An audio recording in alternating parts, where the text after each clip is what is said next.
Seja bem-vindo. Está começando o podcast Pelo Amor de Deus. Pelo amor de Deus! Pelo amor de Deus! Tá no ar! Podcast Pelo Amor de Deus. Eu sou Ed The Drummer e eu chamo pra gravar um episódio, podendo escolher o tema. O primeiro que acertar o motivo do tema desse episódio nos comentários. Fica aí o desafio pra quem tá escutando a gente. E quem não pode participar desse prêmio é o nosso convidado de hoje, o Marcos Vinícius. Boa noite, Eduardo, tudo bem? Tudo bem, muito obrigado pela tua presença aqui, Marcos. E eu chamei o Marcos pra quê? Pra gente conversar então sobre como são vistos os números na Bíblia. Tá beleza, Edson!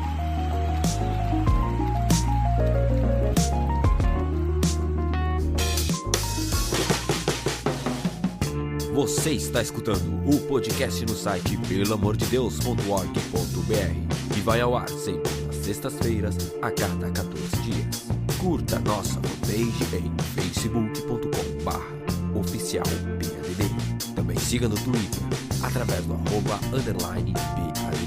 Ou entre em contato conosco através do e-mail contato@pelamordedeus.org.br.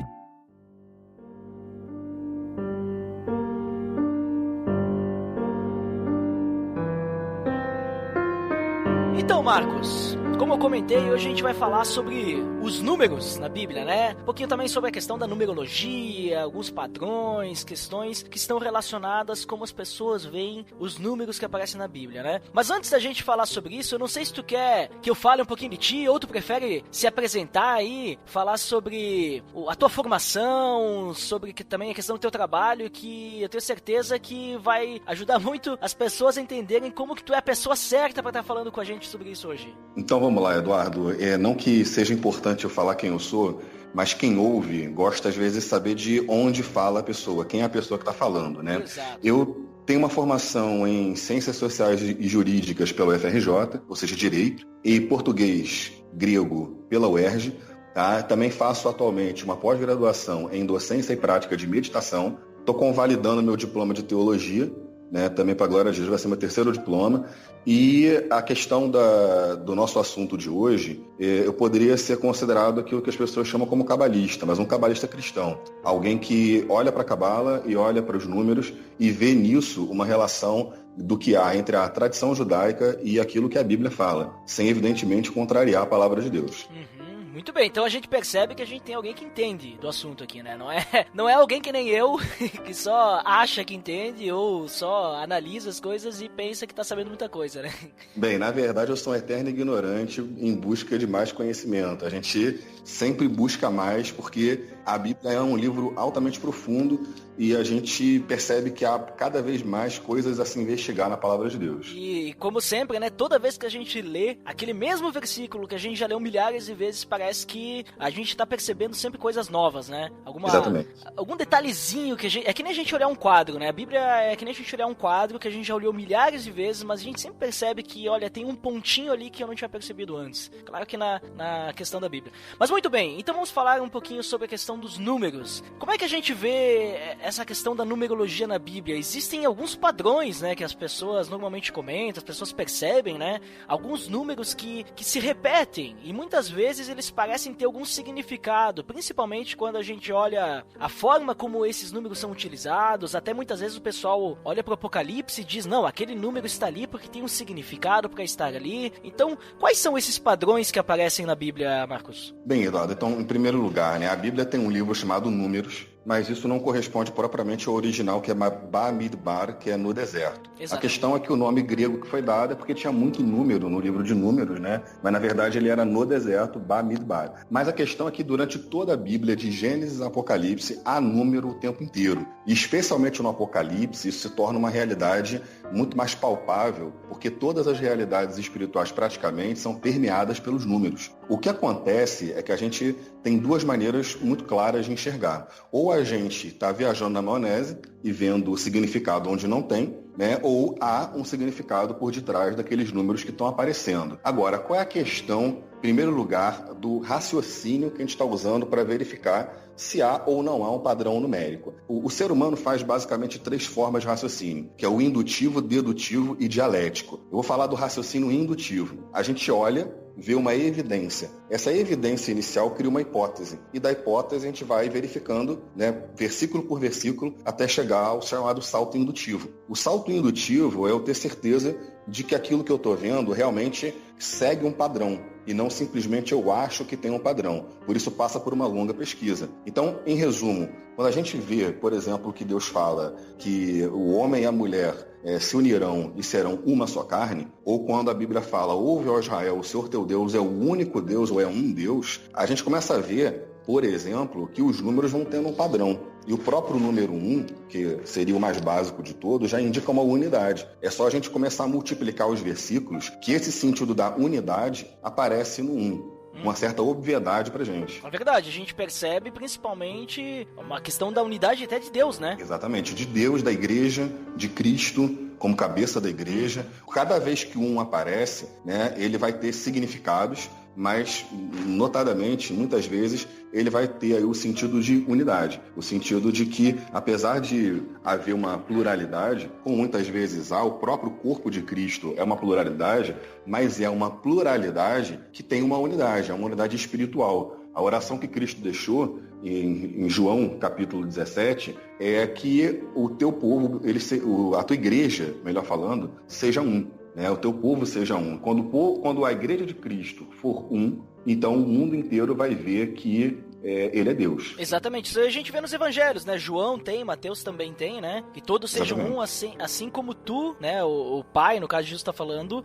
tá em união com ele, né? É até interessante isso que tu acabou de falar, porque na pluralidade a gente tem unidade. Quando Paulo fala em Efésios, por exemplo, Efésios 4, né? Que fala da unidade da igreja, ele diz lá que só há uma igreja, só há um Deus, só há um Espírito, um batismo e tudo mais, mas ele tá falando da questão, olha, há uma só igreja, mas essa igreja é composta de membros, né? Então tem que existir uma unidade. Muito interessante, eu nunca tinha parado para pensar como o um da unidade, ele pode estar dentro de uma pluralidade, né? Exatamente. Por exemplo, pro próprio hebreu, se a gente fosse falar o algarismo, né, fosse falar de um, embora eles tivessem o errado para falar de unidade, Yahid, mas a palavra Aleph, que é a primeira letra do alfabeto, é uma letra que propriamente não tem som, é você abrir a boca e não falar nada. Ela pode assumir sons diferentes, de A, E, I, O, U, tá? Mas o interessante da letra Aleph, que é chamada de Aleph, que é um boi, porque num pictograma, lá nos desenhos da caverna, essa letra primeiro era um boi e depois evoluiu para Aleph, o significado numérico dela é 1. Talvez quem ouça a gente não perceba isso ou não tenha nunca visto isso, mas tanto o hebraico quanto o grego, ele tem um sistema alfanumérico, em que as letras não são só letras, elas são números também. E especialmente no hebraico, as letras são letras, números e imagens no que seria um idioma anterior ao hebraico, que é o proto-fenício. Ou seja, a coisa é mais complexa do que parece. Em uma palavra em hebraico, você vai encontrar a palavra, o número e um desenho por detrás da palavra, que vai carregar um sentido. Agora, só para fechar a noção da unidade, você escreve Aleph, que é a primeira letra do alfabeto, cujo valor numérico é 1, da mesma maneira que você escreve Aleph, e Aleph é 1000. Então, mais uma vez, tem a noção da unidade e pluralidade, dentro da própria noção de Aleph 1, Aleph 1000. Nossa, muito interessante. Mas eu creio que um dos números mais conhecidos no meio cristão e... Bom, no meio da Bíblia, né? Todo mundo que lê a Bíblia percebe, é o número 7, né? O que o número 7 traz de um significado, assim? Qual que é? Bem, o número 7 talvez seja o número que mais chame a atenção a gente na Bíblia, para a gente começar a cogitar a ideia de uma numerologia, de significados numéricos na Bíblia. Bem, a gente tem diversos sentidos para o número 7, mas o que a gente vai fazer? Só para quem está ouvindo a gente, até para poder fazer esse estudo em casa. O que a pessoa faz? Folheia a Bíblia, vê as evidências do número 7, cada vez que aparece esse número, para daí tentar captar um sentido. Por exemplo, Deus descansou ao 7º dia. Você vai ver, por exemplo, tem um ano na Bíblia que é chamado de ano sabático, ou seja, um sábado de anos. 6 anos de trabalho, o 7º é de descanso para o homem e para a terra. Ninguém trabalha, ninguém trabalhava na nação judaica.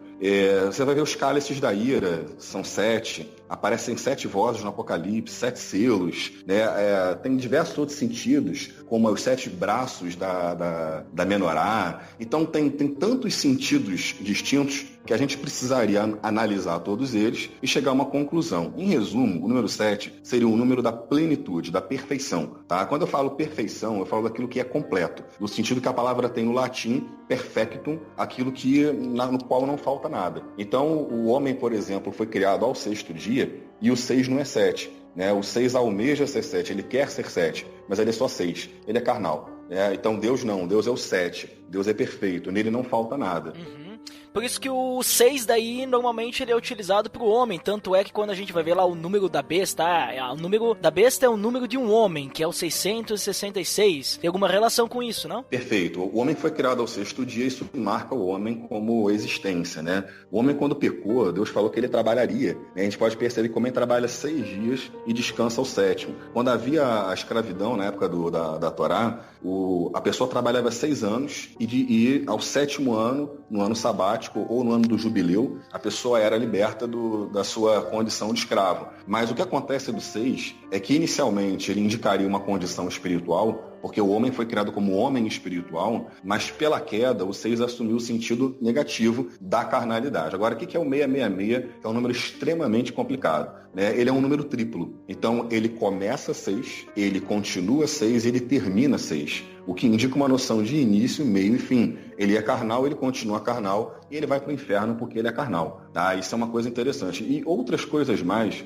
do número 666 que a gente pode analisar, dentro do satanismo existe todo um cálculo numerológico do que se faz com esse número. A pessoa soma 6 mais 6 mais 6 e encontra o número 18. 18 na cabala judaica equivale à palavra Rai, que é vida. E somado 1 mais 8 dá 9. Então o satanismo muitas vezes utiliza o número 9 para não usar o 666. Quando eles não querem deixar evidente o 666, eles colocam o 9, porque o 9 é o 666 resumido, é chamada a redução do número. Então isso cria esse aspecto. E mais um detalhe interessante, a palavra 6 e a palavra 9, 6 e 9, em hebraico, seria a diferença de verdade e mentira. E curiosamente, quando a gente inverte o 6 e o 9, eles dão exatamente o oposto de um do outro. A verdade é o oposto da mentira. O 6 é o oposto do 9.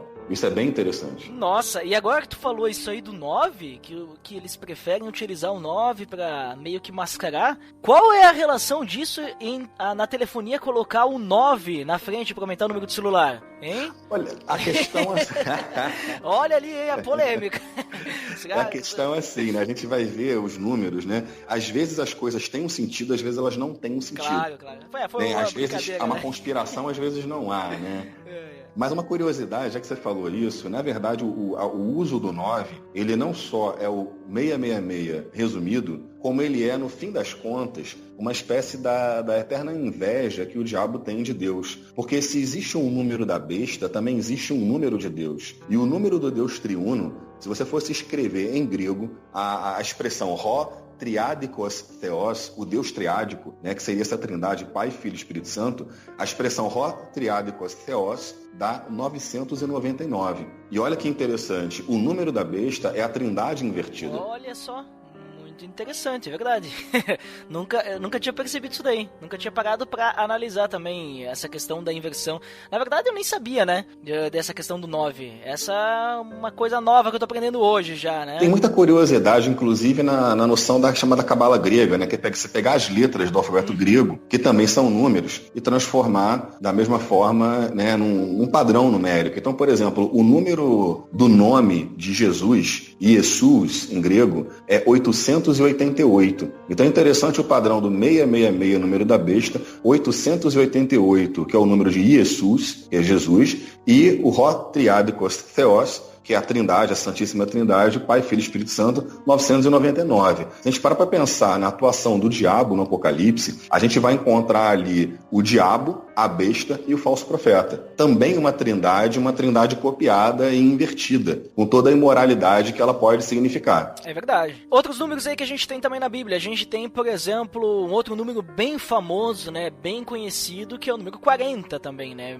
Aparece em muitas passagens, assim como o 7, né, que, por exemplo, o 7 que nem tu falou de algumas passagens também, a gente vê que quando foi entrar na arca, tinha 7 animais de cada espécie, dos animais puros, né, e tudo mais. Foram dados 7 voltas ao redor de Jericó, mas o 40 também. O 40, a gente vê que normalmente é usado para uma questão de julgamento, uma questão de provação, porque Moisés, por exemplo, ficou 40 dias no monte, né? Ele também, a vida de Moisés, a gente divide 40, se a gente for ver. 40 anos que ele ficou no Egito, 40 pastoreando, aprendendo a pastorear, e depois 40 realmente pastoreando pessoas, né? Libertando o povo do Egito e caminhando junto com eles. E tem muito mais. Como é que o 40 ele pode ser entendido ali nessa questão aí dos padrões da Bíblia? Tá, deixa eu só falar um pouquinho sobre o julgamento bem rápido. O julgamento, na verdade, é o número 10. Deus criou o mundo por 10 declarações. Cada vez que aparece em hebraico, Vayomer Elohim, é uma indicação de que Deus, e disse Deus, e ele cria alguma coisa com o e disse Deus. São 10 vezes que aparece Vayomer Elohim. Eu já volto para o 10, vamos falar do 40 para não perder o foco, né? O 40 é um número de maturidade. Se você for hoje analisar a estrutura da cultura judaica ortodoxa, por exemplo, só se considera alguém de fato maduro aos 40 anos. Muito embora o judeu faça o bar mitzvah e até o bat mitzvah, né, para a mulher, aos 13 anos. Aos 13 anos ele se torna um filho da obrigação, ele passa a ter responsabilidades, mas aos 40 ele é maduro. Por isso Jesus era um jovem, né, com 29, 30 anos, começando o ministério, né, ele parecia alguém revolucionário, ali fazendo alguma coisa. Mas dentro do judaísmo, os ensinos mais profundos só são passados a partir dos 40 anos, porque é um número que indica maturidade. No caso, por exemplo, o deserto, né, que tem a noção do 40 no deserto, os 40 dias de jejum, né, que a gente vai ver de Moisés, de Elias, de Jesus, é realmente um número de provação, mas também um número de maturidade. Porque é no 40, no deserto e no silêncio, que Deus fala claramente. Por exemplo, tem um versículo da Bíblia, que a gente já leu ele muito mal traduzido, falando sobre João Batista, como voz que clama no deserto. Na verdade, a tradução correta. É a voz correta. do que clama no deserto. Né? Perfeito, exatamente. O certo é a voz do que clama no deserto. Quem era João Batista? A voz de quem? Daquele que clamava no deserto. E quem clama no deserto? Deus. E é por isso que Deus leva as pessoas, os filhos dele, para serem provados no deserto, porque ali eles vão ouvir não a voz no meio da cidade, do barulho, mas a voz que fala no silêncio. Paradoxalmente, a voz que fala no meio do problema, no meio da tribulação, no meio do isolamento e da solidão. Essa a voz do que clama no deserto, nós falamos inclusive no episódio que a gente falou sobre João Batista. Link no post, pra quem quiser conferir aí. A gente falou certinho, então, olha ali, ó, a gente não errou. Legal. Muito bem. Mas é essa a ideia mesmo, né? Normalmente eu escuto bastante falar do 40, que é de gerações, né? Também. Por que eles tiveram que ficar 40 anos no deserto? Porque é o tempo de uma geração morrer e para que a nova geração nascesse. Então, normalmente é utilizado como gerações. Isso também tá correto, né? Sim, perfeito. Porque quando o povo pecou, e aí a gente pode pegar um livro bem interessante, que é a Sabedoria dos Sábios do Sinai, que a gente pode falar do número 10, tá? O Pirkei Avot, Sabedoria dos Sábios do Sinai, como foi traduzido em português, é um livro que fala sobre a questão das gerações. Todo mundo que tentou a Deus 10 vezes não entrou na Terra Prometida. Então o número 10 é esse número de julgamento, entende? A própria palavra de Deus em Hebreus vai falar sobre essas 10 vezes. Só que o Pirkei Avot, ele faz uma grande exposição sobre o que é esse número 10. Deus criou o mundo com 10 declarações, poderia ter criado com uma, mas resolveu criar com 10. Pergunta, por quê? Né? A resposta é, Deus não criou o universo com uma lei somente. Ele criou um universo com diversas leis. E por isso quem descumpre as leis dele é punido. Se a gente for olhar, por exemplo, no Egito, quantas pragas foram? Foram 10 pragas. 10 pragas, exatamente. Olha, uma criação em 10 declarações, uma punição em 10 pragas. Quantos são os mandamentos que resumem a lei? 10 mandamentos, tá? E se você for olhar a lei judaica, é a junção de 248 mandamentos positivos mais 365 mandamentos negativos. Ou seja, 248 mandamentos dizem faça tal coisa, 365 dizem não façam tal coisa. Quando você soma, dá 613. Então a Torá tem 613 mandamentos. E somando 6 mais 1 mais 3 dá 10. Ou seja, o resumo da lei está nos 10 mandamentos. E quando você soma 1 mais 0, vai dar 1. O principal mandamento, o único mandamento que resume toda a lei é amar a Deus sobre todas as coisas. Exatamente. Essa questão aí dos mandamentos da Torá, dos positivos e dos negativos, no caso, né, para não fazer alguma coisa, também tem uma relação, né, que é a questão que os 200 e poucos mandamentos é relacionado aos ossos do corpo, alguma coisa assim, e 365 é os dias do ano, alguma coisa assim, né? Perfeito. Então, assim, na cultura judaica, eles teriam a noção de 248 ossos do corpo. Depois que o ser humano foi examinado anatomicamente, se descobriu que ele não tem 248 ossos, então a noção judaica considerou que os 248 ossos são na sua estrutura espiritual. E os 365 mandamentos negativos, que são o tipo não faça, é como se a cada dia do ano Deus falasse pra gente, não peque. Aí você fala assim, tá bom, amanhã eu peco. Aí quando vira o dia, você vai pecar, ele fala de novo, não peque hoje, né? E ele continua falando o ano inteiro para que você não peque. Agora, a própria noção do descumprimento desses mandamentos é bem interessante, porque o descumprimento de um mandamento negativo te torna impuro na noção judaica, ou seja, pecou, ficou impuro. Mas deixar de fazer uma coisa boa não te deixa impuro, mas faz com que você venha a perder aquele elemento positivo que você poderia receber e ganhar ao praticar um bom ato. Mas também é interessante isso que tu falou ali que a soma da 10 e tudo mais dá 1, que se resume ao mandamento mais principal, que é amar a Deus. Quando Jesus, e agora é uma interpretação que eu tenho, né, de quando Jesus fala isso. Quando Jesus ele chega e ele resume a lei dos 10, né, ou melhor, ele resume todos aqueles 613 mandamentos, né, em apenas 2, que ele diz amar a Deus acima de todas as outras coisas, amar o próximo como a si mesmo, ou em outro evangelho, amar o próximo como eu os amei, eu entendo que, na verdade, Jesus ele tá falando um mandamento só, que é amar a Deus. Porque no momento que eu amo o próximo, eu devo estar fazendo isso por amor a Deus. Eu devo amar o próximo por amor a Deus. Então, na verdade, ao amar o próximo, eu já estou cumprindo o primeiro mandamento, que é amar a Deus. Então, a gente percebe já essa questão do também ali, a unidade, né? Tudo se resume em Deus. Tudo se resume naquilo para o qual o homem foi criado, que é glorificar a Deus. Exatamente. A primeira epístola de João, ela fala exatamente isso. Como é que eu posso dizer que eu amo a Deus se eu não amo o meu próximo a quem eu vejo? Como é que eu digo que eu vou amar a Deus a quem eu não vejo?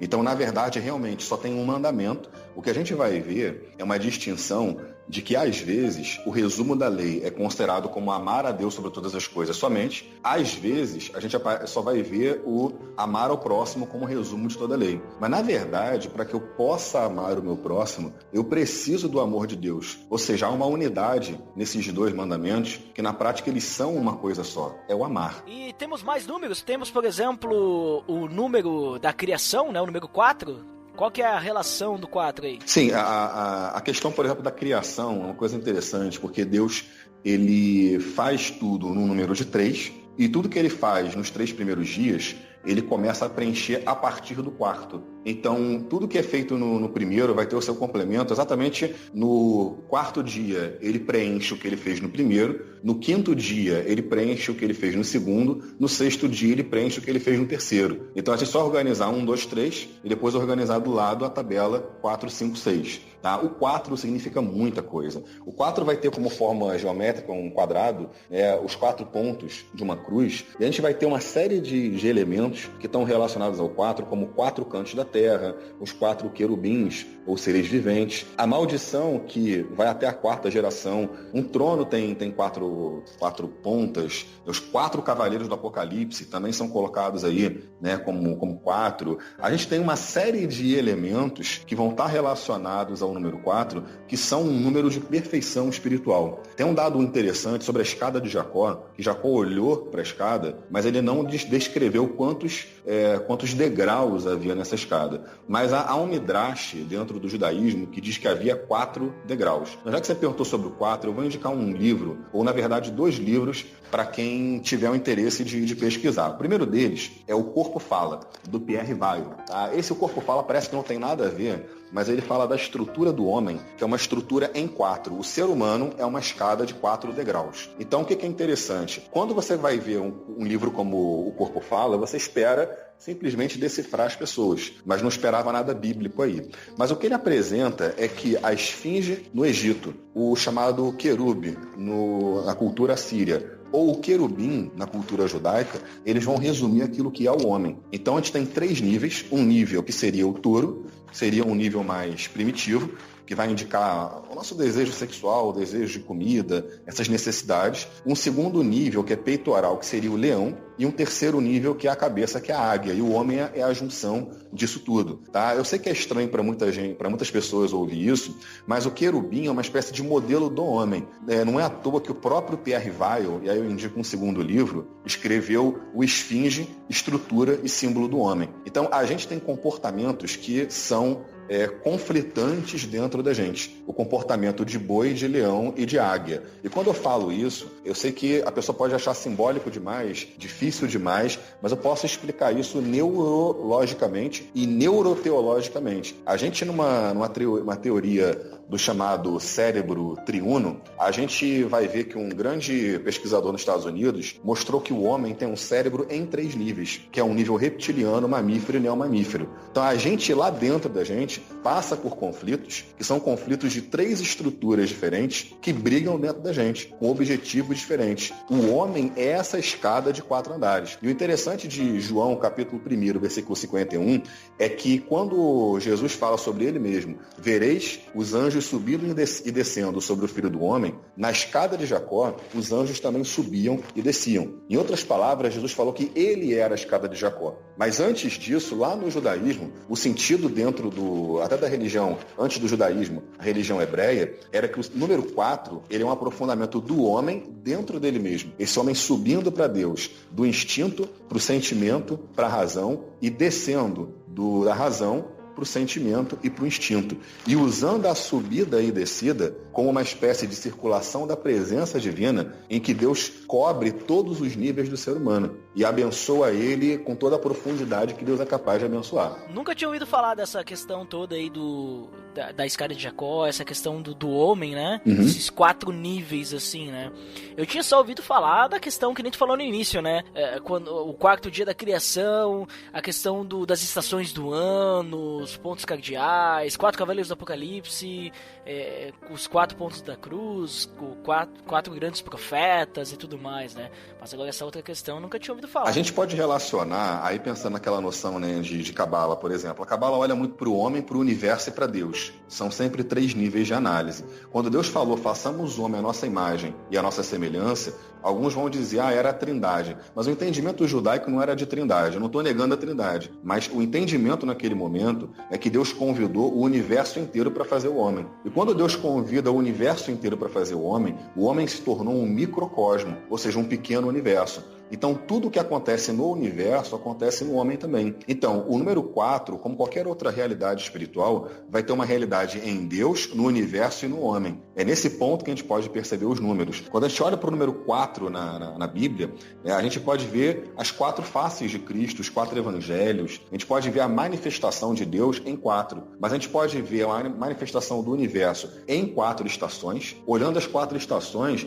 depois pode olhar para o livro de Cantares e ver que a própria noção do amor dentro do livro de Cantares passa por estações. O ser humano enfrenta estações. A gente não é o mesmo a todo momento do ano. Isso a gente pode ver tanto pela teologia quanto pela filosofia. A ideia do rio de Heráclito, que ninguém consegue entrar 2 vezes no mesmo rio, é porque o rio não é o mesmo e quem entrou no rio também já não é a mesma pessoa. Então a gente está em constante mudança. É o que a filosofia chama de devir. O que é o devir? É o eterno vir a ser. Nós somos lá uma unidade do que a gente entende por eu, mas eternamente numa transformação, passando para transformações, ora para melhor, ora para pior, mas numa eterna transformação em busca de algo, que o que Soren Kierkegaard diria como eu de potência. Eu quero me tornar uma coisa que eu não sou. E é em Cristo que eu vou encontrar esse modelo perfeito do vaso de honra que eu quero ser. Exatamente, que é o propósito de todo cristão, né? Ser semelhante a Cristo, né? Exatamente. Buscar essa semelhança.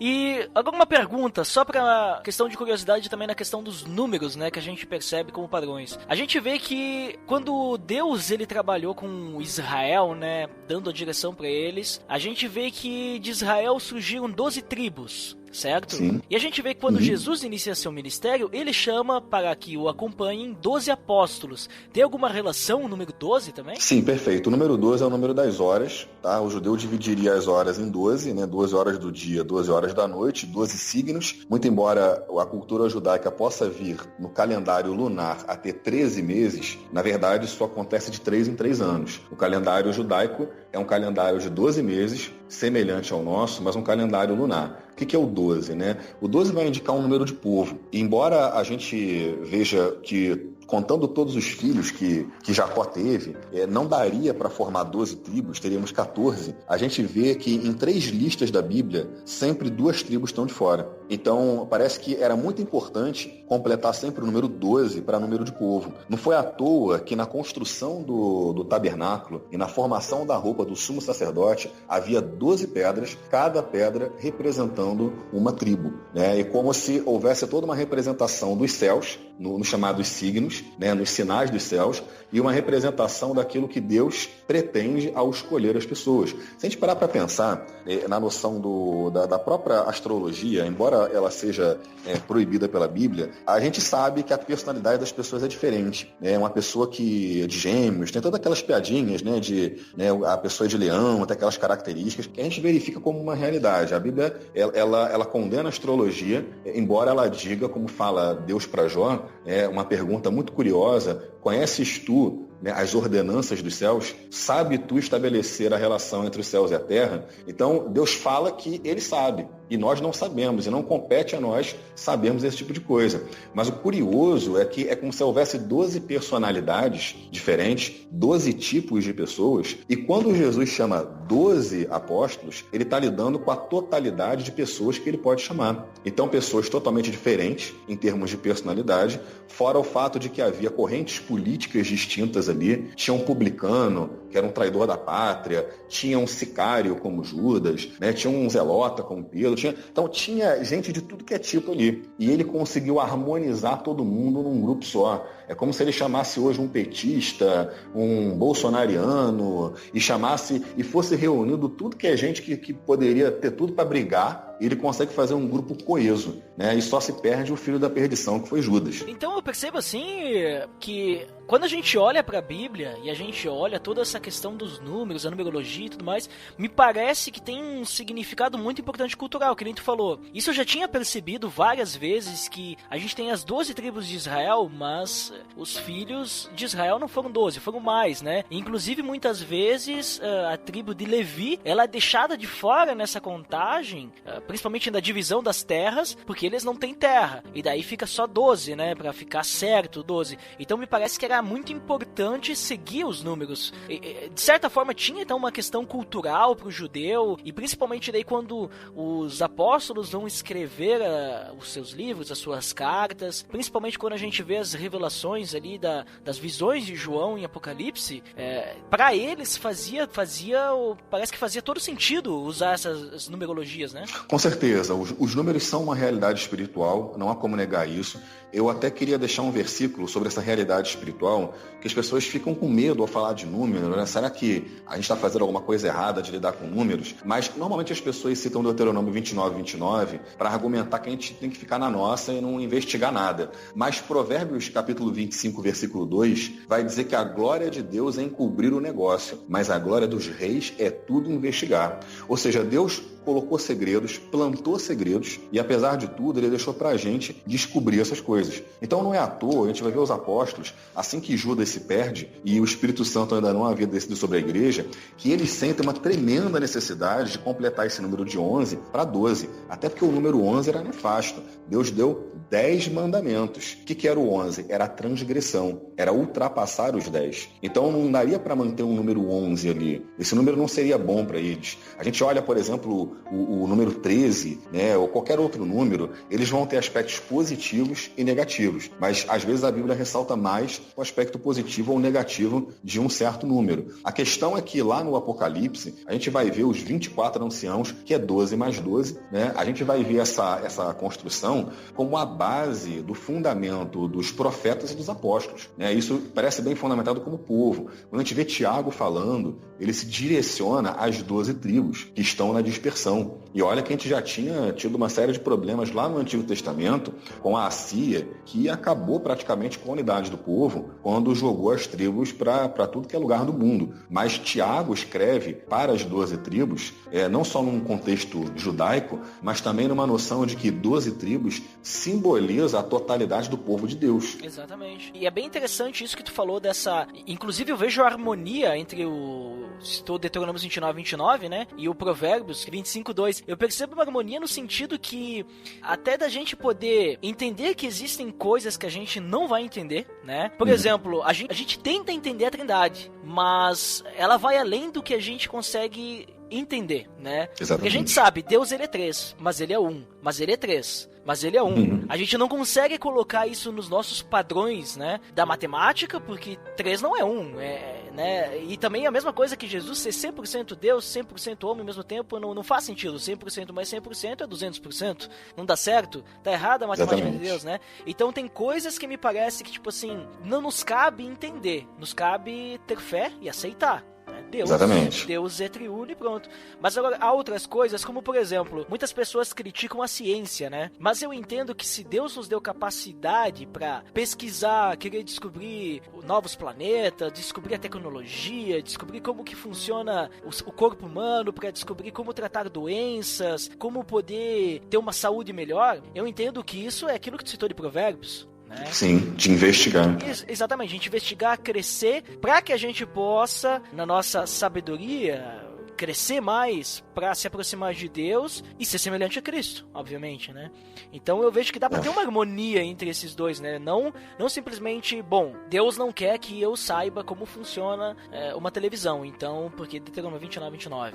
Eu não sei porque caiu um meteoro, sei lá, lá na Rússia, lá, né? Caiu um meteorito lá. Não, Deuteronômio 29. Não custa a gente querer entender, não, por causa que aconteceu outra coisa, tava vindo, ninguém percebeu, tudo mais, entendeu? Eu acho que dá pra ter uma harmonia nisso tudo, né? Exatamente. Se a gente for ver o próprio Apocalipse, capítulo 13, versículo 18, a própria palavra de Deus manda a gente calcular o número da besta. Aquele que tem entendimento, calcule o número da besta, porque é número de homem. Mas é interessante que ele dá um número, é 666. Mas por que ele mandou a gente calcular? Se a gente for ver a questão do cálculo dos números, é bem interessante. Eu indico para quem tiver curiosidade um livro chamado Os Números, a história de uma grande invenção da editora Globo, tá? Do Georges Ifrá. O Georges Ifrá, ele vai fazer uma lista bem interessante de como a matemática evoluiu, enquanto matemática mesmo, mas como também evoluiu a própria noção mística dos números e como as pessoas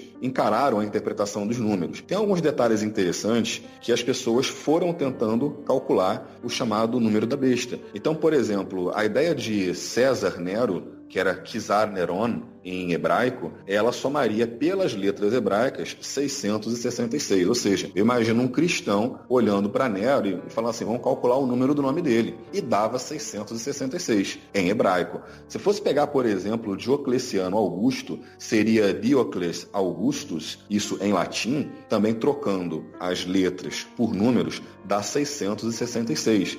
E se fosse pegar, por exemplo, a palavra o latino em grego, né, que o latino se referia seriam da região do Lácio, do Império Romano. Portanto, aquele governo que perseguiu os cristãos seria Lateinos, tá? Somando todas as letras em grego, também daria 666. Bastante coisa. Então, a gente tem evidências até hoje do número da besta, não necessariamente daquele que será o anticristo e o falso profeta, mas de uma realidade espiritual que acompanha certas figuras que tem dentro delas toda a noção da iniquidade para se manifestar quando o Espírito Santo, aquilo que impede a manifestação da besta, se afastar e permitir que surja, né, que emerja um governo mundial do anticristo com o falso profeta que execute todos os planos, né, que estão tratados para o final, como Deus vai permitir que aconteça. Essa do que tu falou agora aí do 666, tem até um podcast chamado BTcast, lá eles falam sobre teologia,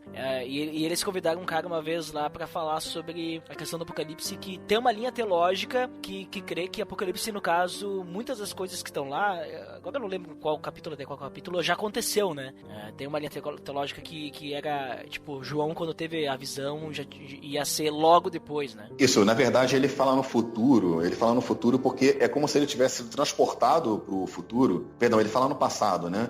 É como se ele tivesse sido transportado para o futuro e olhasse para trás. Então aconteceu isso, então aconteceu aquilo outro. A questão é que muitos dos fatos vão acontecer de fato no Império Romano. Mas eu boto uma outra referência interessante, que é o livro Todas as Profecias da Bíblia, que eu recomendo para quem quiser ler, que ele fala da chamada lei da dupla referência. A lei da dupla referência diz que uma profecia pode se cumprir mais de uma vez, 2 ou mais vezes. Então, às vezes, há indicações de coisas que estão cumpridas, mas essas coisas, elas podem retornar de uma outra maneira. Exatamente com a mesma noção espiritual que elas tinham. Eu vou aproveitar para indicar um versículo para quem tiver curiosidade, que é lá em Apocalipse capítulo 11, versículo 8. É muito interessante como é que Deus se refere à cidade de Jerusalém quando ele diz assim. Tá aqui, achei, olha só, ele fala assim, sobre as testemunhas mártires. E jazerá o seu corpo morto na praça da grande cidade que espiritualmente seria o pneumaticos, espiritualmente se chama Sodoma e Egito, onde o seu Senhor também foi crucificado. Então, lá no Apocalipse, Deus vai chamar Jerusalém espiritualmente de Sodoma e Gomorra. Embora o nome físico que a gente conheça seja Jerusalém, a gente vai ter uma outra realidade espiritual de profundo pecado. O que é uma coisa curiosa, como é que um lugar pode ter outro nome? Se a gente voltar na antiguidade, havia outros livros de outras culturas com essa ideia de nome espiritual. Por exemplo, no Crátilo de Platão, chega uma hora que Sócrates ele fala do rio, que era um rio por onde os guerreiros passavam, né, na Guerra de Troia, e onde Aquiles quase foi afogado, né, supostamente por um rio, né, vivo, né, um rio Deus, que ele dá um outro nome para aquele rio. Ele dá um outro nome que seria um nome espiritual. Então havia a noção, não só na cultura judaica, na cultura cristã, como aparece em Apocalipse, mas em toda a antiguidade, que fora o nosso nome, nós teríamos um nome espiritual que reflete exatamente quem a gente é.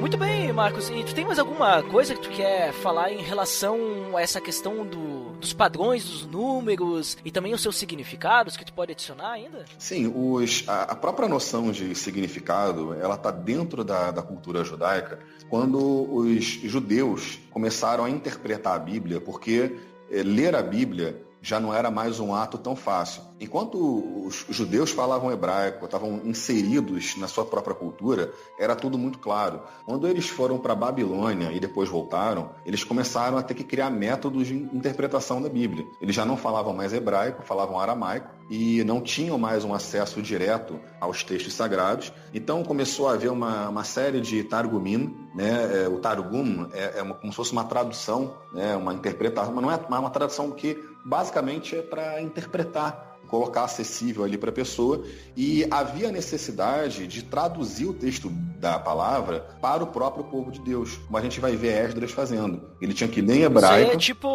Isso aí que tu falou é tipo como, por exemplo, a Bíblia, a mensagem hoje, que é uma paráfrase, vamos dizer assim, eles fizeram. Exatamente, o Targum era como se fosse uma paráfrase para as pessoas entenderem. Ele muitas vezes altera o sentido original do texto, não por maldade nem por desejo de adulteração, mas era para colocar, por exemplo, Salmos naquele contexto que as pessoas estavam passando, vivendo. Então havia uma adaptação dos ensinos. Agora, uma coisa interessante é que os judeus criaram uma espécie de escola de hermenêutica, de exegese e de hermenêutica. Então, já que o texto não está muito mais claro para mim, eu preciso adotar alguns padrões de interpretação. Eu dou aula no seminário, por exemplo, de hermenêutica, a gente vai ensinar uma série de regras, mas os judeus criaram 4 níveis de interpretação, que aí eu já relaciono exatamente com a escada de Jacó, o ser humano em 4 níveis, né? Deus na sua manifestação em 4 níveis, o universo em 4 níveis, como crê a mística judaica, que eram os níveis Pshat,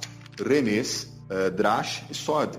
Então, o que seriam esses 4 níveis? Primeiro deles, o mais simples, Pshat, que o pessoal fala como sentido literal, mas na verdade seria o significado do simples. Quando você lê, o que você vê que está mais claro no texto? O que você pode retirar com clareza daquilo que está mais óbvio? Há um segundo nível, subindo nessa escada, que é o remes, que é a alusão. Ou seja, o que está aludido ali? O que está no significado das entrelinhas? Qual que é a dica? Né? Remes em hebraico moderno é dica. Tá? Então, o Rabad, que é uma organização judaica ortodoxa, vai indicar que a chamada Gimátria, que é a busca dos números das palavras, já está nesse nível. Ou seja, eu estou lendo palavras, as letras são números, eu posso trocar as palavras por números, e aí eu já encontro o significado numérico de cada expressão. Daí eles subiam para o terceiro nível, que era o Drash, que é o chamado Drash pesquisa, tem a mesma raiz de Midrash. Então, o judeu ele tinha um racionalismo à moda antiga, que era entender detalhes que não estão no texto. Então, havia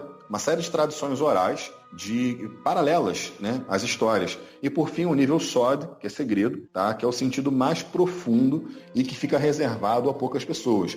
Quando a palavra de Deus fala em 1 Coríntios 13 a respeito, se eu conhecesse todos os mistérios, as pessoas acham que mistério é só simplesmente uma coisa desconhecida. Não é. A ideia de mistério, lá em 1 Coríntios 13, é a ideia de uma interpretação profunda, mística e oculta, que poucas pessoas conhecem e a qual poucas pessoas têm acesso. Mas, em resumo, a gente entraria para uma noção, aí dentro da própria cultura judaica, da chamada numerologia bíblica, que para ele seria a chamada Gimátria. E a Gimátria é esse procedimento de cálculos que vai fazer com que a Bíblia ganhe um novo significado. Posso indicar um livro aqui? Claro, pode indicar qualquer livro aí, quantos livros você quiser. Ah, beleza. Então, olha só, para quem quiser um padrão evangélico de análise dos números, eu recomendo o livro do Dan Duque, que é Nomes e Números Bíblicos. Tá? Eu não concordo com tudo aquilo que ele faz. Tá? Então, apesar de até ser um doutor em teologia, acho que ele botou muita coisa na forma de tabela, né? Não aprofundou, colocou sentidos com os quais eu não concordo, mas a pessoa vai ter a segurança de ler um livro que não vai bagunçar a cabeça delas. Mas se ela está preparada para bagunçar a cabeça dela, tem um livro chamado Numerologia Judaica e Seus Mistérios. Esse livro é do David Zumerkorn e ele vai listar uma série de procedimentos dentro da cultura judaica, que são aí 29 procedimentos diferentes de cálculos numéricos que podem ser feitos com as letras hebraicas e sentidos escondidos que você pode encontrar dentro das palavras. Por exemplo, existe uma transformação, tem muitas transformações interessantes, né, dentro da noção de Cabala, que a gente teria a Temurá, né? A Temurá tem um código bem interessante que é o Arberar, né? A gente agrupa então essas letras em grupos de 9, né? Esses 9 grupos são, por exemplo, o primeiro grupo, Aleph, Yud e Kuf. Aleph é a primeira letra do alfabeto hebraico, vale 1, o Yud vale 10 e o Kuf vale 100. Esse é o primeiro grupo. Tem, por exemplo, um segundo grupo aqui, que é o Dalet, né? Que vale 4, o Mem vale 40 e o Tav, que é a última letra do alfabeto, vale 400. Então, você tem 9 grupos, cada grupo tem 3 letras. Se você jogar uma palavra dentro desse quadro de transformação, você faz com que uma palavra se transforme em outra. Aquela coisa meio X-Men, assim, o cara assim, mudou de forma de repente. Né? Então, por exemplo, você tem a palavra Torá, que a palavra Torá é lei, ensinamento. Se você jogar a Torá no Arberhar, né, nesse código, você vai encontrar a palavra Misbar. E Misbar, em hebraico, é labirinto.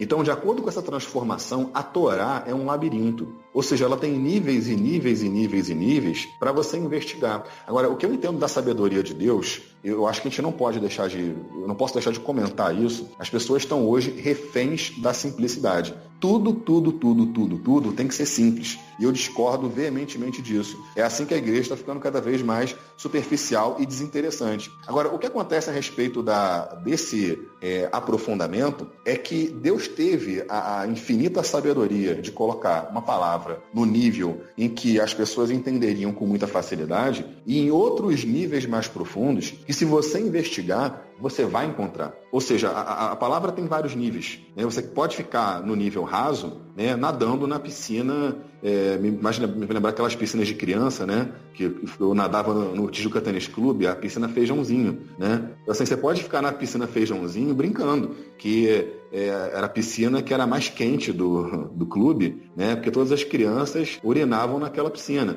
Né? Você pode ficar na superfície, é isso que a pessoa quer, ela pode, mas tinha a piscina olímpica, e a piscina olímpica não era para todo mundo, a piscina olímpica era funda, era grande, né? Então ela tinha as raias para a pessoa poder nadar, e a Bíblia é essa piscina olímpica, né? Mas é uma piscina que ela vai começar lá no mais raso, e ela vai aprofundando. A própria visão de Ezequiel, que é uma visão em 4 estágios, ele começa com água nos artelhos, sobe para os joelhos, sobe para a cintura, e por fim não dá mais para ficar de pé. Ele precisa nadar. Então são níveis que estão aludidos na própria Bíblia que a gente pode decidir ficar na superfície ou pode decidir aprofundar. O que a pessoa não pode ter medo é que ela vai encontrar uma contradição na Bíblia no nível mais profundo. Evidentemente, as pessoas que estudam Cabala, muitas vezes, entram para a confusão de achar que o nível mais superficial não vale de nada, o que vale é o código. Na verdade, não é assim, porque Deus não é maluco. Então, há vários níveis, mas há uma coerência em todos esses níveis que vão dizer, na verdade, a mesma coisa, com uma profundidade muito maior para quem está preparado para ouvir essa profundidade e não se contenta com pouco. Exatamente. Na realidade, então, em resumo, todos eles vão apontar para Cristo.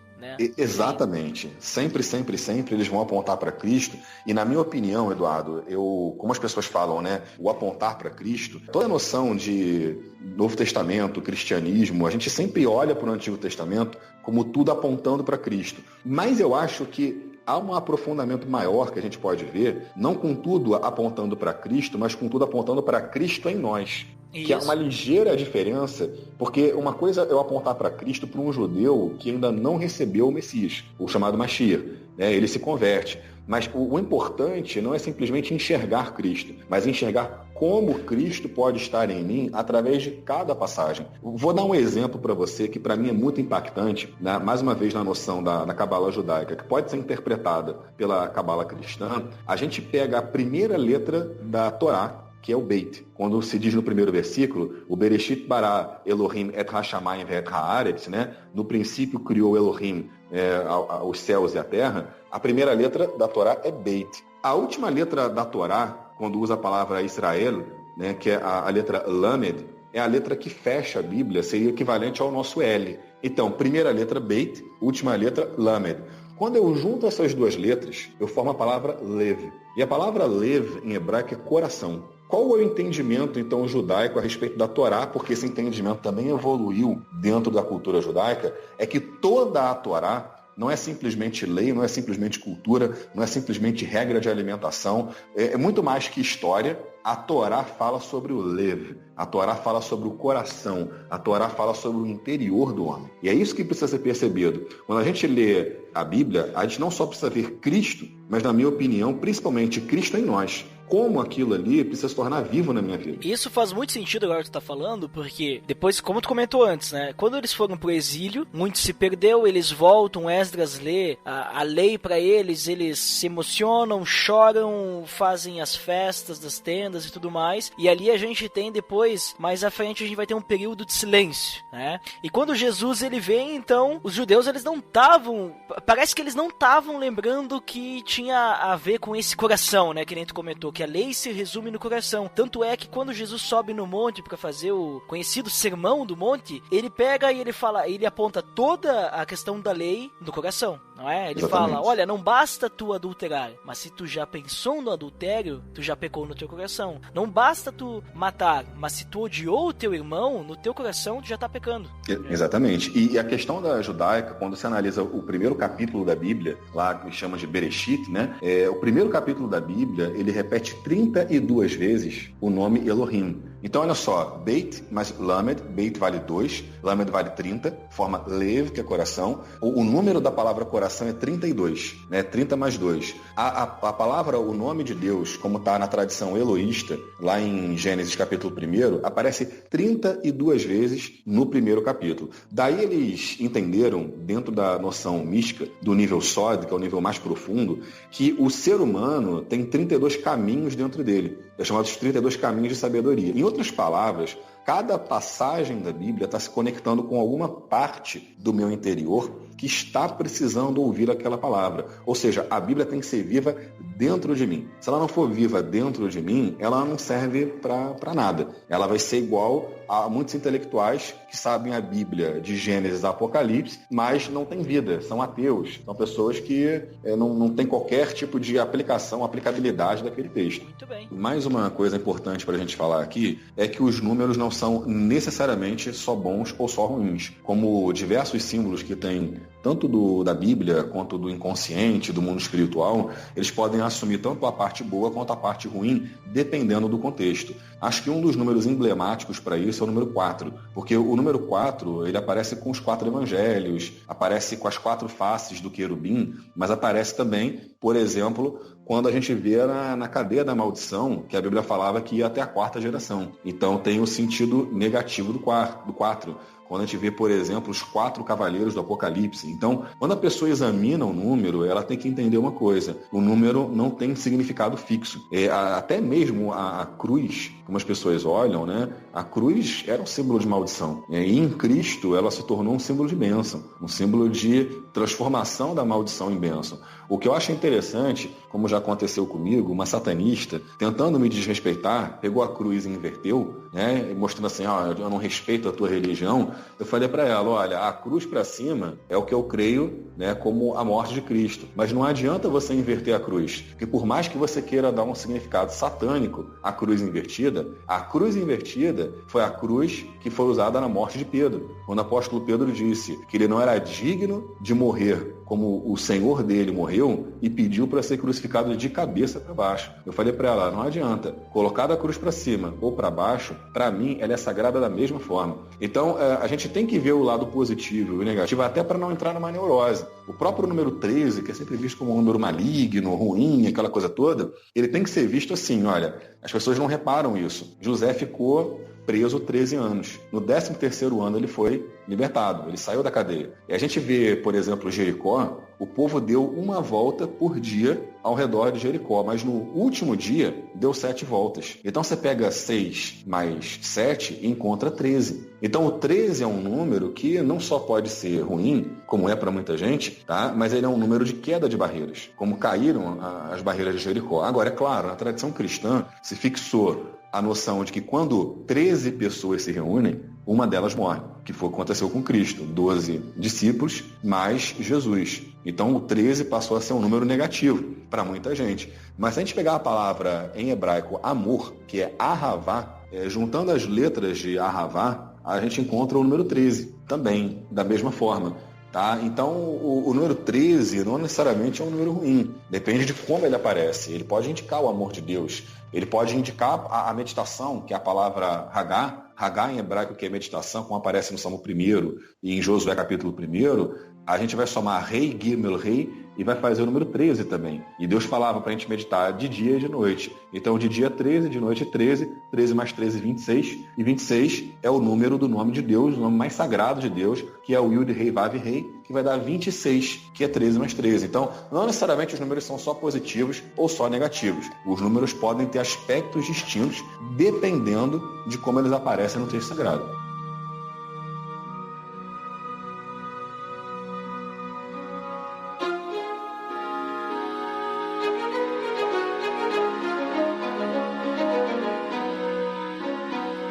Marcos, a gente comentou aí várias coisas sobre os números, né? Curiosidades, alguns padrões, e até então eu tenho aprendido muito, né? Sobre a questão do que a gente vê dos números, como eles aparecem na Bíblia, e como é interessante como a gente percebe também que é isso que tu falou, que tudo se resume à lei, por exemplo, né? Quando a gente olha que a questão do entendimento judaico se resume no coração, em a gente buscar essa questão, né? Muito legal. Mas, agora falando sobre cristianismo, né? Porque a gente vive uma cultura diferente hoje, né? Uma cultura diferente dos judeus, a gente vive uma cultura cristã. Nós que somos cristãos, é claro, né? Quem não é cristão, daí não deve estar entendendo nada que a gente está falando aqui. Mas, como funciona a numerologia? Será que ela serve para alguma coisa pro cristão? Além do que a gente já tem percebido que serve pra gente entender como que eram as coisas, né? Na questão da cultura, de quando foi escrita a Bíblia, né? Pro cristão, vai fazer algum sentido a numerologia no dia a dia dele? Ele tem que se apegar a isso? Como é que funciona, será? Bem, a gente às vezes tem um certo medo, né? Do que pode ser a numerologia ou a simbologia. Eu digo para quem tem medo, né, da numerologia, na verdade não pode entrar para a parte da adivinhação, essa parte realmente não é boa, nenhum cristão deveria fazer, mas quem tem medo da numerologia muitas vezes tem medo de si mesmo. Eu vou te explicar uma coisa. Por exemplo, eu já vi em debates cristãos, surgem nos grupos as ideias mais estapafúrdias do que a gente pode imaginar. Por exemplo, eu vi uma pessoa dizendo que todos os símbolos eram demoníacos e que nenhum símbolo deveria ser adotado e que nem mesmo a cruz poderia ser tratada como símbolo, porque Deus não quer símbolo, né? E aí eu respondi a pessoa de uma forma bem simples. Quando a gente sonha, a gente vai encontrar no nosso próprio sonho, que é a manifestação do nosso inconsciente, uma série de símbolos, dentre eles os números. O que ocorre? Para quem tiver uma curiosidade maior, tanto na interpretação de sonhos, quanto na noção dos números, existe um livro chamado Dicionário de Símbolos, é um livro amarelo e vermelho, bem grande, do Chevalier e do Gerbrand, tá? Jean Chevalier e Alain Gerbrand, que ele fala de mitos, sonhos, costumes, gestos, figuras, cores, números. Então, ele vai para todo o esquema da simbologia para mostrar como isso aparece em diversas culturas, não só a cultura judaica. Ele fala da China, ele fala, né, dos astecas. Então, ele passeia pelas mitologias, mostrando o que cada símbolo significa para cada cultura. E o curioso é que há uma certa coerência nessa simbologia. Se Freud estudou o inconsciente, Carl Jung foi mais a fundo para o chamado inconsciente coletivo. E o que vem a ser o chamado inconsciente coletivo? É toda a herança genética que todos nós temos da sobrevivência da humanidade, do que foi necessário para a gente chegar até aqui enquanto humanidade. Então, o Minotauro não está só na Grécia, a Esfinge ou o Querubim não está só no Egito ou só em Israel, está em diversos outros lugares. A gente encontra uma multiplicação de símbolos que é o próprio inconsciente do ser humano. Então, a gente não tem que ter medo dos números, tá? Porque ter medo dos números é ter medo da gente mesmo. A gente vê os números nos sonhos, a gente sonha com os números. Se a gente for ver o próprio sonho que José interpreta de Faraó, tem uma numerologia ali, né, de 7 anos de abundância, depois 7 anos de fome. Isso é inerente ao mundo espiritual, isso é inerente ao inconsciente. Então, o que acontece é que, às vezes, o número está dizendo alguma coisa pra gente. Às vezes, Deus fala com a gente no sonho para que a gente desperte para alguma realidade. E é ali, quando está mais sensível para ouvir a voz divina, como diria o Talmud, o sonho é o nível mais baixo da profecia. Então, o sonho é um momento em que a gente para não simplesmente para descansar, não simplesmente para recuperar a força, mas possivelmente para ouvir a voz de Deus quando ele fala com a gente no meio de um sonho nosso. Embora haja muitos sonhos que são só manifestação do inconsciente, há também muitos sonhos em que a pessoa vai, de fato, ter uma comunicação divina e ela, sendo cristã, ela precisa investigar isso. Porque se ela tem o Espírito Santo, ela tem condições de interpretar. Agora, esse livro, Dicionário de Símbolos, é uma grande ajuda para essa pessoa, se ela quiser folhear, porque, inclusive, ele vai dar símbolos que estão na Bíblia, né, de toda uma linguagem judaica e cristã também. Mas e na tua opinião, assim, porque eu tenho uma opinião formada que a questão, assim, digamos assim, numerologia, eu gosto, assim, de olhar os números na Bíblia, né, muitas vezes eu até brinco, mas eu penso, assim, quando a gente olha para as coisas fora da Bíblia, né, na minha opinião, eu acho que a gente tá fugindo daquilo que Deus tem pra nós, né? Mas a tua opinião, o que tu acha, por exemplo, assim, quando o pessoal começa a buscar a numerologia, os números fora da Bíblia, no sentido, vamos ver a minha data de nascimento com o meu nome, com a placa do meu carro, pra saber se eu vou ser bem-sucedido na minha empresa e coisa assim, sabe? O que tu acha desse tipo de coisa? Porque eu acho, isso é a minha opinião, né? Que isso a gente já tá fugindo da Bíblia, a gente tá querendo depender, tipo assim, de algo que não tem a ver com a palavra de Deus, com também aquilo que Deus tem pra nós. A gente tá querendo, parece que depender de até usando a palavra simbolismo, mas não no sentido que tu usou antes, né, agora há pouco falando do simbolismo, mas querendo depender de coisas que muitas vezes nós manipulamos, né? Exatamente. E daí às vezes pode ser um pouquinho perigoso. Qual que é a tua opinião sobre essa questão, assim? Na verdade, existe uma indicação, vou falar 2 autores que são fenomenais. Um deles é um teólogo católico, que é o José Luiz Sicre, autor do livro Profetismo em Israel, e outro é um judeu, rabino e pesquisador da Universidade Hebraica de Jerusalém, que é o Adolfo Reutemann, que é o curador dos manuscritos do Mar Morto. Ambos falam a mesma coisa, que dizem que a profecia é um fenômeno paralelo à bruxaria. Eu vou explicar a minha frase, porque ela parece bem estranha. Cada vez que a Torá fala de bruxaria, também fala de profecia, porque eram fenômenos paralelos. O que o bruxo, o feiticeiro era, no meio daquela idolatria toda, é o equivalente maligno do que o profeta é dentro de Israel. Em um grande resumo da semelhança entre profeta e bruxo, é que eles trazem uma comunicação que vem do mundo espiritual. Agora, a grande distinção é que os profetas falavam da parte de Deus e os bruxos falavam da parte de demônios, de entidades, né, de origem duvidosa. Então, os 2 fenômenos são colocados em paralelo, por quê? O que Moisés falou na Torá para o seu povo? Que era para que eles desprezassem o ensino dos adivinhos, por mais que eles fizessem até milagres na frente do povo, e dessem ouvidos somente aos profetas. Então, a Torá, ela já indica que isso existe, ela indica que as pessoas, né, mostram esse desejo todo, e é aquela coisa bem simples, né? Se a Bíblia está proibindo, e estava proibindo naquele momento, é porque tinha gente interessada em procurar esses processos de adivinhação, que queriam controlar o próprio futuro.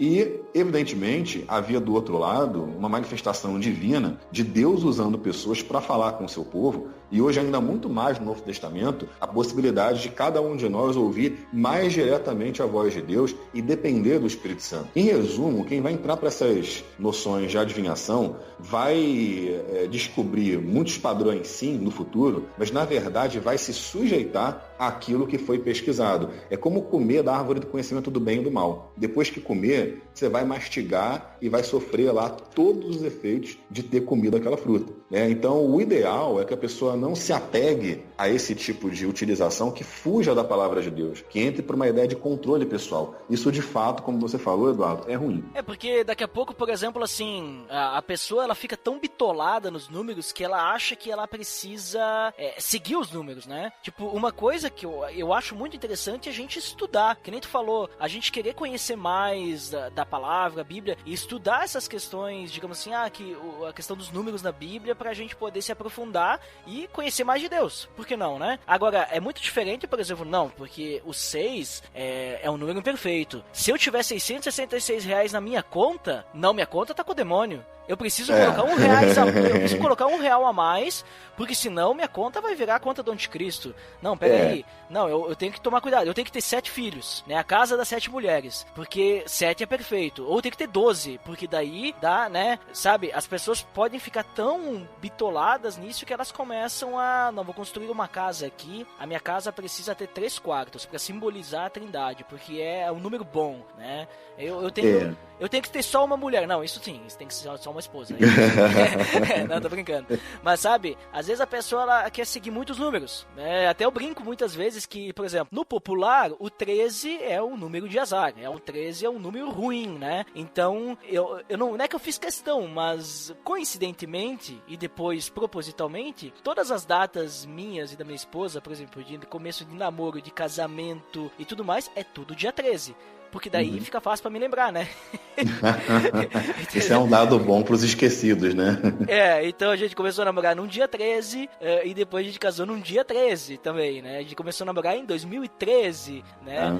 E daí aí facilita, né? 13 de janeiro de 2013. Rapaz, você é esperto, porque aí você facilita as datas, entendeu? Nossa, eu sou um cara muito esquecido. Eu já sofri bastante no casamento com isso, porque me falha, eu sou muito avoado. Então, você foi genial. Todo mundo deveria seguir o seu padrão numérico, não é numerológico, mas você tá certo. O homem tem um padrão, é todo dia 13 a atenção nesse dia, né?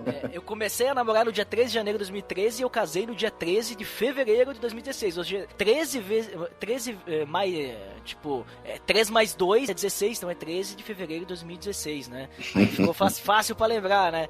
Mas tu entende? Tipo, se é alguém que já busca, digamos assim, a numerologia, não, imagina, 13 é um número de azar, o meu casamento vai ser horrível e eu não tenho o que reclamar do meu casamento. Deus tem abençoado, Deus tem cuidado da gente, o nosso relacionamento. Então, não sei se tu me entendeu o que eu quero dizer. Tipo, quando a gente fica se apegando muito aos números, a gente acaba sendo dominado pelos números, né? Assim como a gente se deixa dominar muitas vezes pelo dinheiro, se dominar por vícios, mas Deus nos criou pra gente ser maior do que a criação, né? A gente ser semelhante a Ele, né? Não ser dominado pelo número ou pelo dinheiro, ou o que quer que seja, né? Exatamente. Você falou muitas coisas, eu vou voltar a uma fala sua a respeito de ficar procurando o número em tudo. Foi interessante que quando ocorreu a Reforma Protestante, e a gente vai fazer 500 anos da Reforma, houve um teólogo católico chamado Petrus Bungus. Ele se deu o trabalho de escrever uma obra volumosa de numerologia para teoricamente demonstrar que Martinho Lutero tinha no seu nome, né, o número 666. Então, Luterus, né, em caracteres latinos, seria 666.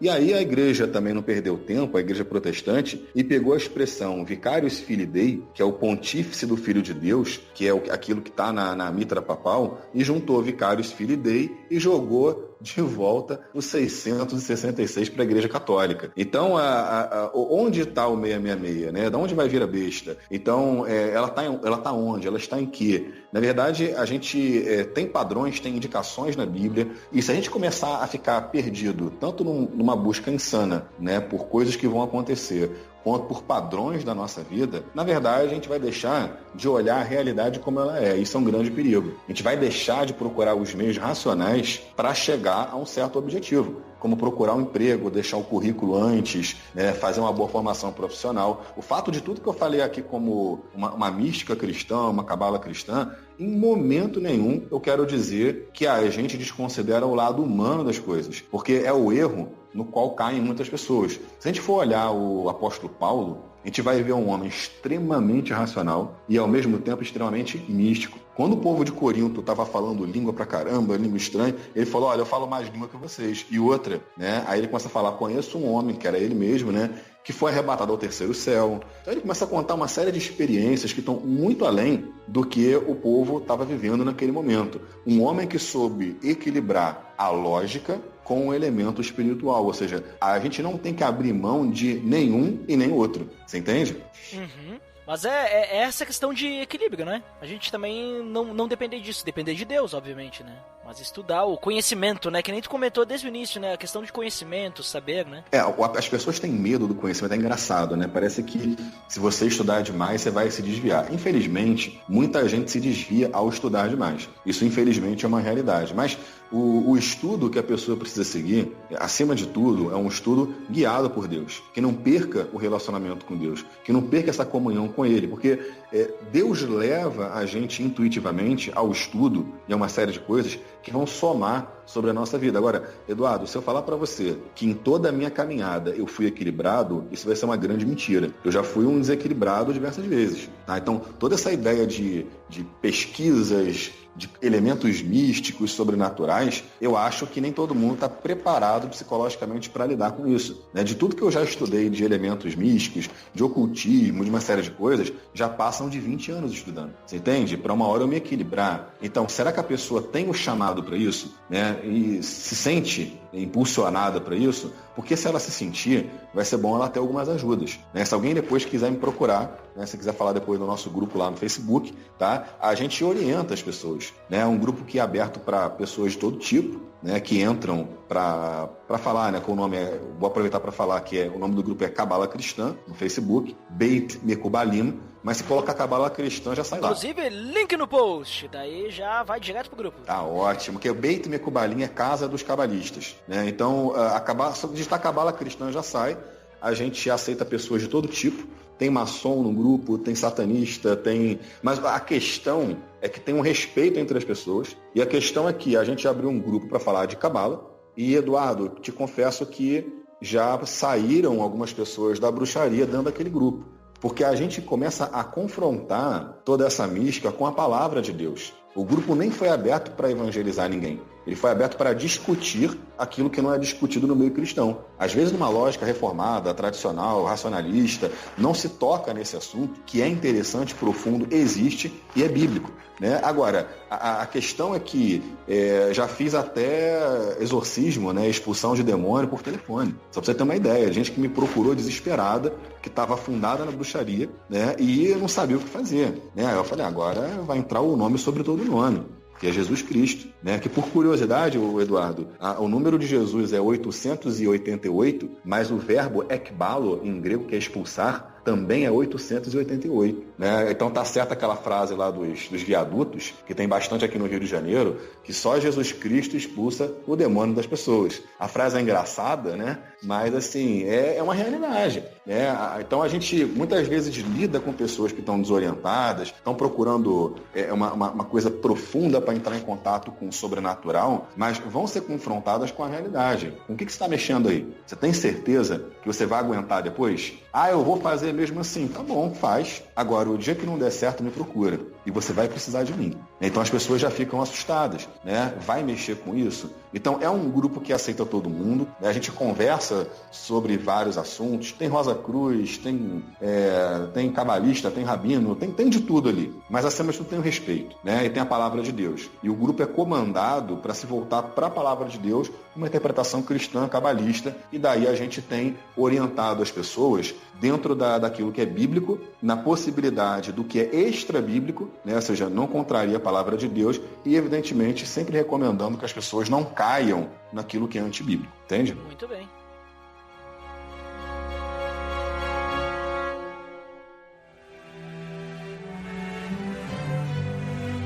Muito bem, Marcos. Considerações finais, então. Muito obrigado aí por essa... É praticamente uma aula, né, que tu deu pra gente aí sobre os números, né? E vamos lá, então, suas considerações finais aí, o que tu conclui sobre essa nossa conversa. E também depois tu pode, além da página do grupo do Facebook, que já está o link no post, também diz onde é que o pessoal pode te achar além da página do Facebook. Então vamos lá. Eu tenho 3 páginas e um grupo no Facebook e mais um canal no YouTube. Vamos por parte. O primeiro deles é Meditoterapia. Olha, link no post. Ótimo. Meditação. Eu sou professor de meditação. Eu já tranquilizo as pessoas que meditação hoje é remédio, é recomendado no consultório médico, psiquiátrico. Então, estou terminando hoje uma pós em prática e docência de meditação, a única do Brasil, tá? Que é da Estácio de Sá, fazendo à distância, com o professor Ricardo Mazoneto, que é um excelente mestre, tá? Que é um psicólogo clínico e transpessoal.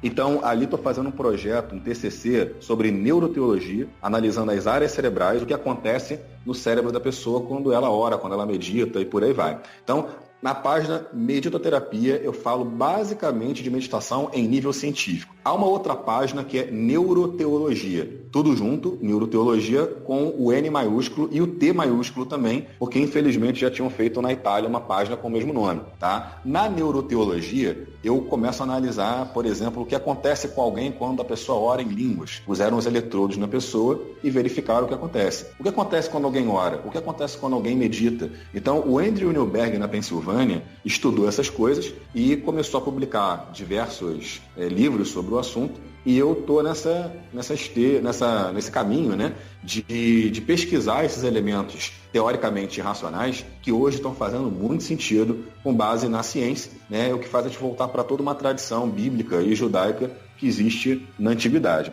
Há uma terceira página, e aí eu me compliquei no nome, Eduardo, porque eu queria um nome legal e eu botei o nome na página de THD, porque o THD era de teologia, história e discurso, que era para falar de um modo amplo de muitas coisas, né? Então, o nome da página é th.d.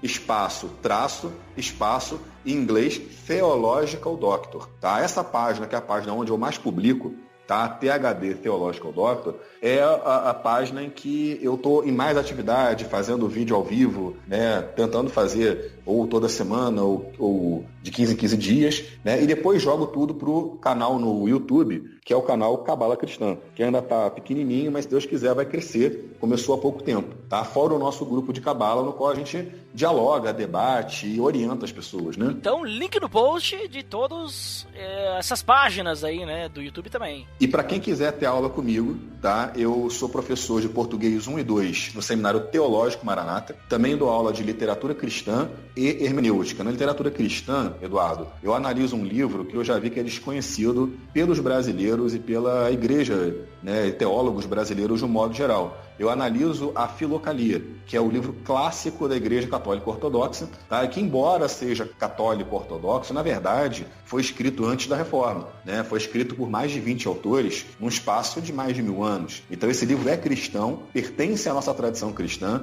e é totalmente ignorado nos dias de hoje. Faz muita falta. Mas com o retorno da meditação na sua forma científica, cada vez mais as pessoas estão meditando, né? Estão vindo com esse assunto à tona e a meditação pouco a pouco vai voltar para o cristianismo.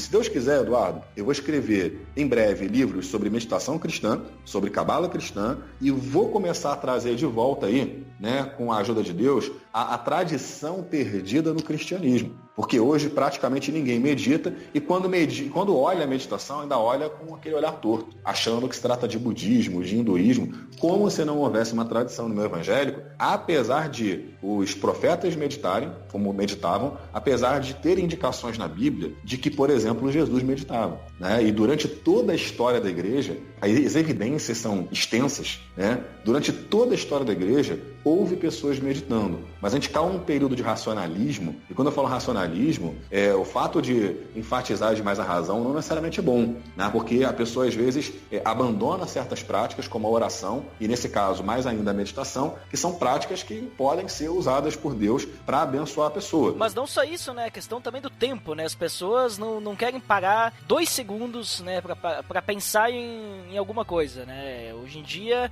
meditar, então, nossa, orar, ter um tempo para ler a Bíblia, meditar sobre o que leu, né? Parar um tempo ali, sei lá, 5 minutos, vamos dizer assim, e ter um tempo ali que tu não vai falar com ninguém, não vai olhar pra nada, vai simplesmente deixar Deus falar contigo e orar também. Hoje em dia é praticamente impossível, né, para as pessoas, porque é uma cultura que tudo tem que ser pra ontem. Exatamente. Né? E quando a gente não tá fazendo nada, eu preciso me ocupar com entretenimento. Perfeito. Você tem uma ideia, havia na tradição cristã chamada Escada dos Monges, que a gente pode tratar algum outro dia com mais calma, que era chamada Lexio Divina. Então, o que as pessoas faziam? Elas primeiro liam a Bíblia, seria o Lexio, né, a leitura em latim. Depois passavam para o nível do meditácio. Então elas iam raciocinar, pensar em cima da Bíblia. Depois elas iriam do nível para o orácio, que seria orar. Então já leu, já pensou e agora vai orar. E o quarto e último nível seria o contemplácio. Agora você fica em silêncio, totalmente em silêncio, porque é no silêncio que Deus fala. Então é toda uma cultura e uma tradição que foi perdida e que é nossa, é cristã. não é somente católica. E, Eduardo, para falar do meio cristão evangélico, é curioso como é que o cristão critica a Igreja Católica, porque ela tem tradições que, né, vão destoar da Bíblia, mas o evangélico é cheio de tradição evangélica. Quando eu dou aula de meditação, a pessoa fala, não, mas meditação é pecado. Por quê? Porque meu pastor falou que é pecado. Você já leu a Bíblia? Ah, porque a Bíblia manda meditar. Você já viu em grego, já viu em hebraico? Aí as pessoas recuam. Então, acontece que há uma longa tradição evangélica, tá, que cada vez menos tem correspondido à palavra de Deus. E é por isso que as pessoas andam tão desorientadas, da mesma maneira que Jesus viu as pessoas quando olhou na sua época. Ovelhas que não têm pastor. E delas ele se compadeceu. E eu adicionaria ali naqueles 4 pontos ali que tu comentou um 5º ponto, que é o compartilhar, né? Porque com certeza. De nada vai valer eu crescer na palavra, né? Deus me mostrar qual que é a vontade dele para minha vida se eu não compartilhar aquilo que eu aprendi com o meu próximo para que ele também cresça, né? Para que a gente possa crescer em unidade, né? Exatamente. A nossa espiritualidade, ela não é só do isolamento, ela é relacional. Se a gente for olhar Jesus, ele tem uma manifestação de espiritualidade no silêncio, enquanto ele está isolado de todo mundo. A gente vê ele no deserto, vê na montanha, no Getsemane, mas desse silêncio e desse isolamento, ele logo depois volta para o contato com o povo. Então ele oscilava propositalmente entre o contato com a multidão e o contato direto com Deus no silêncio, no isolamento. E é desse movimento que se encontra uma espiritualidade perfeita. Ninguém pode estar a todo momento conectado com as pessoas, como é um vício hoje da internet, e ninguém pode estar a todo momento isolado, também não é bom. O ideal é que a gente receba de Deus aquilo que ele tem para dar para a gente, mas também possa compartilhar, porque mais bem-aventurado é dar do que receber. Show de bola, é isso aí. Muito obrigado, então, Marcos, pela tua participação aqui com a gente. Obrigado pelo teu tempo, né, para conversar e também para compartilhar o teu conhecimento. E para quem fica, então, praga de feedbacks até daqui a pouquinho, para quem não fica, então, até o próximo episódio. Até mais!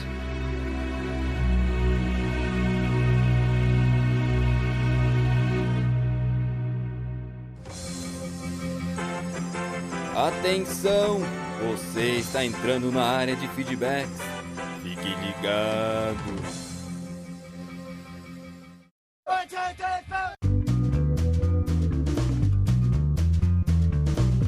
Estamos na área de feedbacks do PDD. Trítico! Sempre, diga. Nandeco, sabe por que eu falei trítico hoje? Sabe por que eu falei trítico? Trítico? Não sei, por quê? Por causa que trítico é uma coisa mítica 3 vezes, certo? Ou seja, ela é uma coisa mítica, é trimítico, né?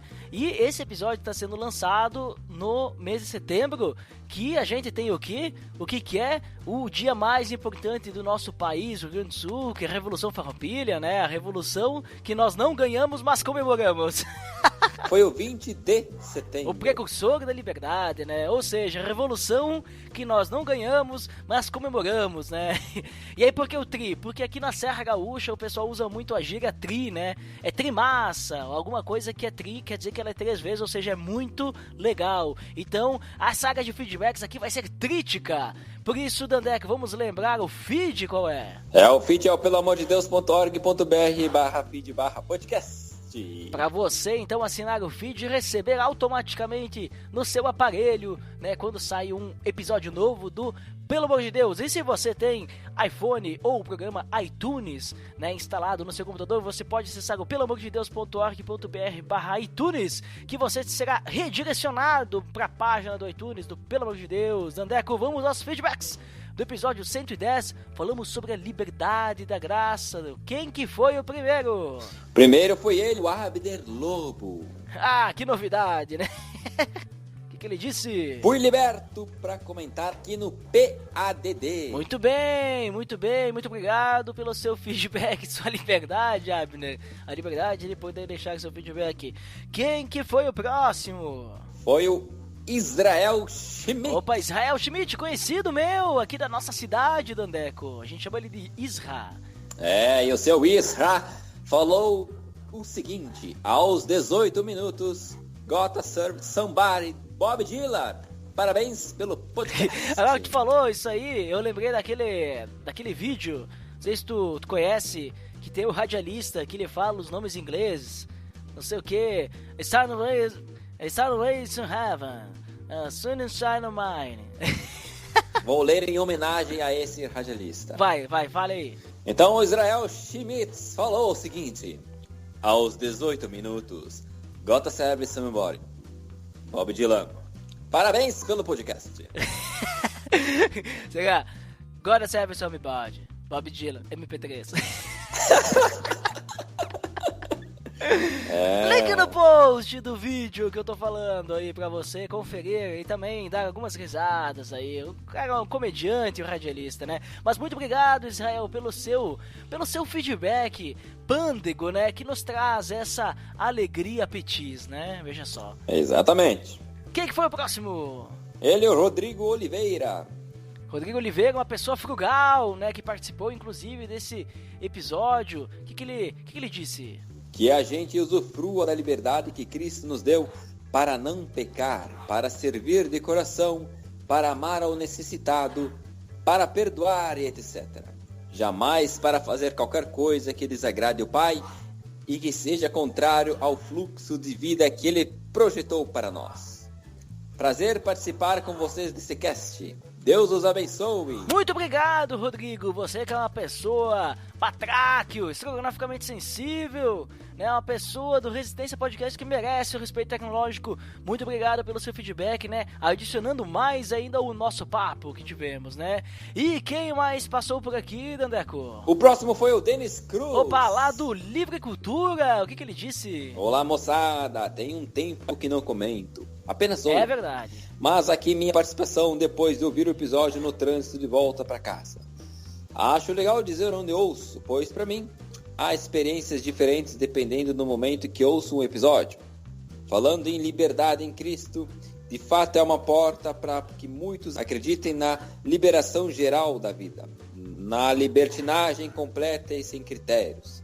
E como disse o Ari Júnior recentemente em um dos seus posts, se fosse para ser assim, tudo liberado, não fazia sentido a própria morte de Cristo. Penso que é um tema que dá mais debate, mas que ao mesmo tempo deve ser entendido sobre o aspecto da própria compreensão da graça divina de maneira mais natural do nosso dia a dia. Na verdade, essa liberdade em Cristo me parece um pouco incompreensível, pois o que é errado para um é certo para outro.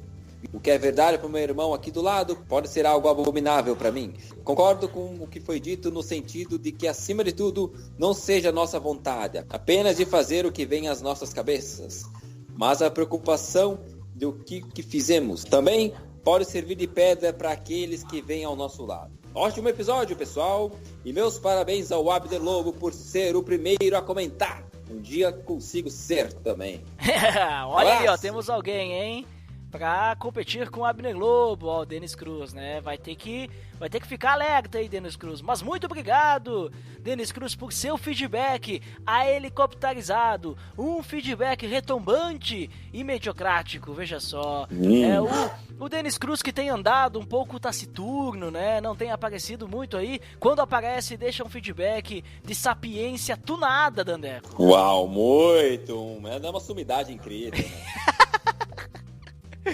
Mas veja só que o que ele falou é bem interessante mesmo. A gente tem que tomar cuidado, né? Sempre mantendo um equilíbrio e tentando ajudar o nosso irmão a crescer também, né? Não sempre ficar nas desculpas e tudo mais. É bem interessante o que ele falou mesmo, né? Muito obrigado, Denis Cruz. E, Dandeco, homenagem ao Denis Cruz. Na verdade, não é homenagem ao Denis Cruz, não. É porque agora eles têm feed.